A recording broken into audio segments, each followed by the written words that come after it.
मजदूर बच्चों पर 3 कविताएं कहूंगा। कविताओं का शीर्षक है तितली उंगलियों वाले बच्चे।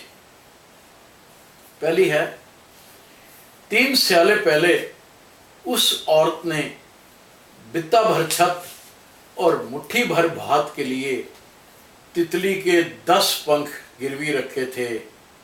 ये पंख उसके 7 वर्षीय बेटे के नन्हे हाथों की 10 उंगलियां थी। ये पंख उसके 7 वर्षीय बच्चे के नन्हे हाथों की 10 उंगलियां थी। 10 उंगलियां जाने कब से 60 साल पुरानी खड्डी पर नायाब कालीन बुन रही हैं। 10 उंगलियां जाने कब से 60 साल पुरानी खड्डी पर नायाब कालीन बुन रही हैं। हर रात एक शरारती बच्चा कल्लू उस्ताद की कानी आंख से बचकर उड़ निकलता है और पहुंच जाता है अपने गांव, भागता डगर डगर, मेड मेड, ठगा सा, हैरान सा, मुंह बाए देखता, गुंबद नुमा एक सतरंगा धनक, धनक तले एक महल, महल का एक लोह द्वार, लोह द्वार में चिन्हे तितलियों के पंख, अनेक पंख, लोह द्वार में चिन्हे तितलियों के पंख, अनेक पंख। दूसरी है, देश के उत्तर में, उत्तर के पूर्व में मिर्जापुर जिले के अनेक छोटे गांव में हर सुबह 2 लाख नन्हे अब्दुल सूरज के साथ साथ उठ जाते हैं। 2 लाख नन्हे अब्दुल सूरज के साथ साथ उठ जाते हैं और गूंजता रहता है दिन भर दोपहर की धूप में उन हथकरघों पर राग देश। गूंजता रहता है दोपहर की धूप में उन हथकरघों पर राग देश, देश राग। इसी तरह सूरज के साथ साथ सांझ ढलते ही अंधी दीवारों के अंधियारे कोनों में छिप जाते हैं 2 लाख कबीरे सूरज।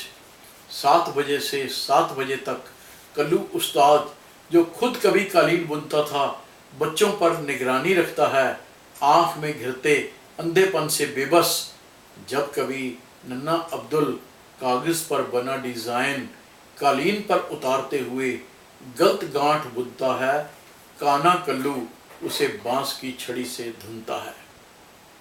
12 घंटों की इस उनींदी यात्रा में अब्दुल रोटी खा सकता है, कालीन की राजकुमारी का गीत गा सकता है, लघु शंका जा सकता है, पीठ भी खुजला सकता है, चाहे तो पीठ भी खुजला सकता है।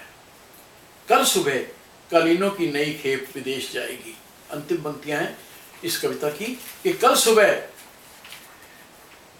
कालीनों की नई खेप विदेश जाएगी, इसलिए आज शाम ढले भी नन्हा अब्दुल हर तैयार कालीन पर एक एक पर्चा टांक रहा है, जिस पर साफ सुंदर अक्षरों में छपा है, केवल बालिगों के श्रम से निर्मित, केवल बालिगों के श्रम से निर्मित।